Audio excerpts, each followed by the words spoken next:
Greetings, students. Mr. Little here, and today on this History Bite, we're going to look at Chapter 25, Part 1, Continued State Building in Early Modern Africa. By the end of this video, you should be able to answer the following questions. How did African states and groups of individuals respond to the increasing presence of Europeans in Africa during this time? And how did African state-building practices represent both a change and a continuity from earlier state-building practices during this particular time? So let us take a broad overview of African states by 1500. So if you take it by region, you have a number of key players and slightly larger states. In North Africa, you have Morocco and the Saadi Dynasty. In East Africa, you have the Swahili city-states and the continued existence of the Ethiopian Empire, sometimes called the Ethiopian Kingdom. In Central Africa, you have a number of small states, but most prominent among them would be the Kingdom of Kongo and the Kingdom of Ndongo-Matamba.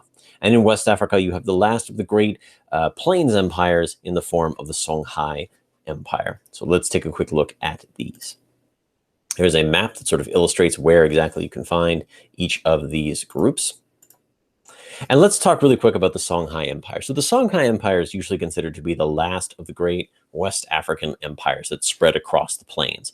This is usually said to have begun with the Ghanaian Empire, succeeded by the Malian Empire, with the famous Mansa Musa, you might remember, and then finally to be succeeded by Songhai, and then Songhai being the last of the great ones before the center of power shifted more towards the coast.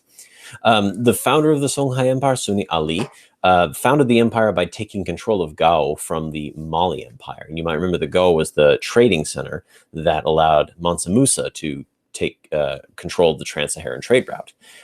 Sunni Ali was a great military commander who managed to use firearms and horses to outsmart his opponents, as well as use a navy to take control of the Niger River and control internal trade within his empire. He and his successors continued the tradition of bringing Islamic scholars to court and encouraging conversion among the nobles, but also amongst more of the common people than, say, the kings of Mali ever had. This included a group known as the Fulani, who would become very devout followers of Islam and would later even lead kind of the final push that would establish Islam's permanent presence in West Africa. This also included the establishment of Quranic schools, and the continued influence and continued advance of Islam in West Africa can be seen in the way it continued to blend with local traditions. So, for example, one of the successors of Sunni Ali was Muhammad Askia, who claimed to be descendant from a genie or a spirit. That's where we get the word genie in English, which are spirits in the Islamic tradition. He claimed to be a descendant of a spirit. And so again, we can see that that syncretism and that sort of blending of Islam and local tradition. And while the Songhai Empire ranged far and wide and was quite strong, it did come into conflict with the Sultanate of Morocco over the salt trade. The Sultans of Morocco wanted control of the salt trade through the trans-Saharan trade. And so they invaded and toppled the Songhai Empire, although they themselves were not able to control the area. They were stretched too far from their base in Morocco, and they unfortunately had to withdraw. So the trans-Saharan trade built the Songhai Empire in part, but was also its downfall, the competition over it. So back north in Morocco, you have the Saadi Dynasty, which overthrew a much older dynasty that had been unable to repulse the Portuguese. You might remember that the Portuguese had taken Ceuta in 1415, and they then followed that up by taking most of the other port cities along the coast of Africa that was Moroccan territory. And so this sort of led to the people believing that this dynasty was impotent in their eyes, and the Saadi dynasty took over in the 1550s. And they promptly proved their mettle by not only taking out the Songhai Empire, but also taking out the Portuguese King Sebastian at Alcacer Quibir in 1579, in which not only the Portuguese king, but most of the Portuguese nobles and almost all of the entire Portuguese army was either killed or captured, and sent Portugal into kind of a crisis mode that some historians deem as sort of the turning point in Portuguese history, their decline as a great empire. In doing so, they used gunpowder and gun-based weapons and cannons to defeat all of their rivals, kind of putting them on par with the other gunpowder empires of the age, like the Ottomans. And just like the Ottomans, they built up a grand and glorious capital, in this case at Marrakesh, where they built palaces and hospitals and mosques, sort of continuing that Islamic tradition of building great centers of learning, but also glorifying their capital like any strong ruler would. So if we were to move down to Central Africa, we begin to hear about the smaller kingdoms that are all centered around the Congo River in what is now Congo, the Democratic Republic of Congo, and Angola. The Kingdom of Congo is one of the more well-known ones, and especially King Nzinga-Mbemba of Congo, although we know him more famously in AP World as Alfonso I, who converted to Christianity in order to improve his relationship with the Portuguese. He also had the Bible translated into Congolese. He was so determined to spread this religion throughout his realm. It's possible he wouldn't be the first one to try to unify his realm by having his nobles convert to Christianity, although he didn't necessarily force his regular citizens or his regular subjects to convert to Christianity, but he did attempt to encourage his nobles to convert as well. He also built a capital at San Salvador, Sao Salvador, which was larger than his previous sort of encampment that he had used as a capital. There's a famous letter in AP World, you might see it. It tends to come up a lot in assessments and practices, and that is a letter where King Alfonso is writing to the King of Portugal and telling him about how problematic the slave trade is. And the thing about this is that most people look at this and see this as a condemnation of the slave trade. But what Alfonso is actually really saying is he wants to control the slave trade, because normally how it worked is Portuguese living on the island of São Tomé, which is just off the coast, would purchase slaves from the King of Portugal, from the King of Congo, and the King of Congo would, of course, take a cut. But as it turns out, these Portuguese settlers didn't really want to have to pay the King of the Congo. They just wanted the slaves directly for themselves. They were going around the king's authority, or they were just straight up seizing people they saw on sight and claiming them as slaves. And so the King of Alfonso was saying, you can't keep just taking my people. That's not right. But what he was really trying to get at was he was saying, you can't take my people. Let me get people for you, right? I'm trying to be the middleman here. I'm trying to make some money, right? I'm trying not to let you just sort of take advantage of me, right? I'm a ruler. I'm a king. You gotta do what I say. It's not known if the Portuguese king ever actually got the letter. It's possible that he did, but it is nonetheless an interesting article, or an interesting artifact to look at historically.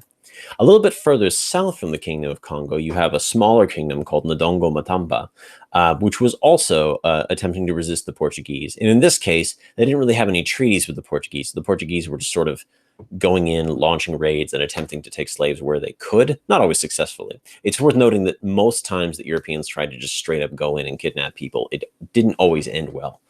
They often, when we talk about the slave trade, it's really important to keep in mind it was almost always via intermediaries, not directly kidnapping people. Didn't make it any less violent or devastating, but was almost never direct. Nonetheless, Queen Nzinga of Ndongo-Matamba, who, just like King Alfonso, attempted to convert to Christianity as an attempt to mollify the Portuguese and perhaps have them stop slave raiding, did not force her people to convert, but she nonetheless continued her war with the Portuguese when it became clear that they were not going to stop launching slave raids. There's a very famous story about how she was meeting with the Portuguese and they refused to give her a chair.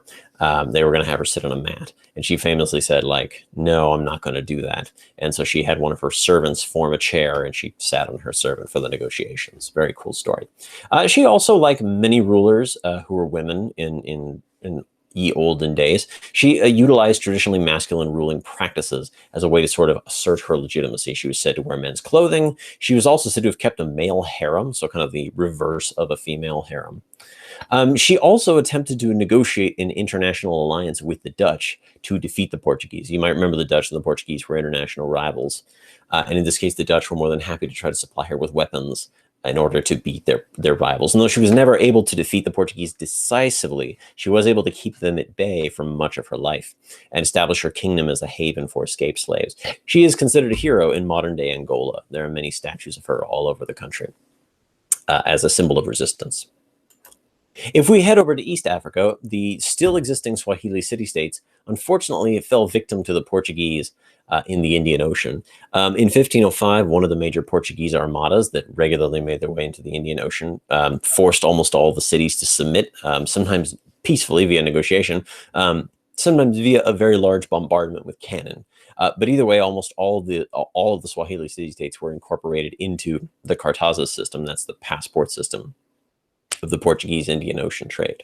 Now, that's not to say that this went unchallenged. You might remember that the Ottoman Empire was fighting a war with the Portuguese in the Indian Ocean between like the 1550s and the 1650s.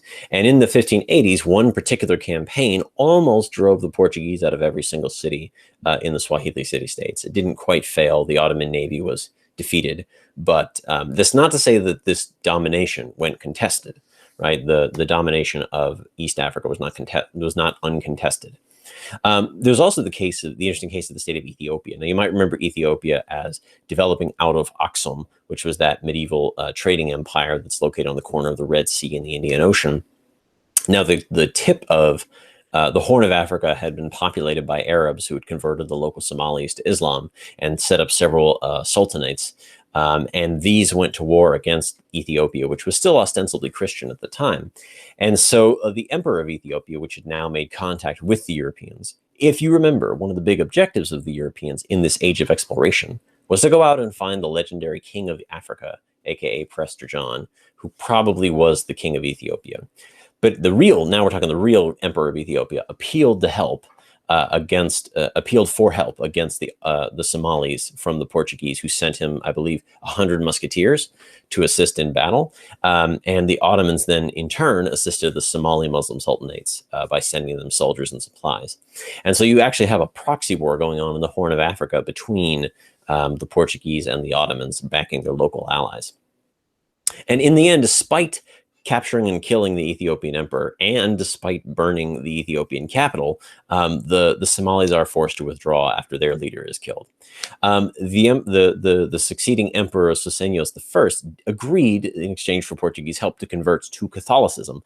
But Ethiopia its people and its nobles were so devoutly Orthodox, they have their very particular own Orthodox church, that this sparked a civil war in the mid-1600s, and all the Portuguese were forced to leave Ethiopia.